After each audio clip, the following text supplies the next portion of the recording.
ప్రకృతిని ఎట్టి పరిస్థితుల్లోనూ నిందించడం, తిట్టడం చేయకూడదని సనాతన ధర్మశాస్త్రం చెప్తున్నది.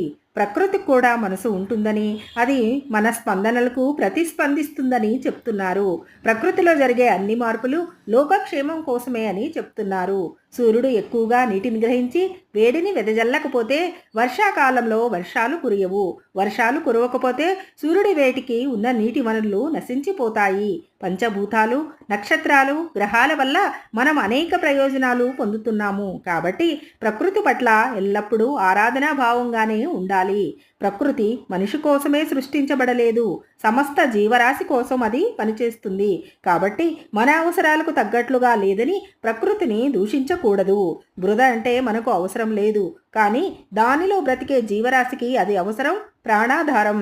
అమ్మ ఎప్పుడు బిడ్డ మంచినే కోరినట్లుగా ప్రకృతి కూడా ఆ జగదీశ్వరి అనుగ్రహంగానే భావించాలి. అప్పుడు ఎలాంటి విపత్తులు లేని పరిసరాలు మన చుట్టూ ఏర్పడతాయని మనం గ్రహించాలి.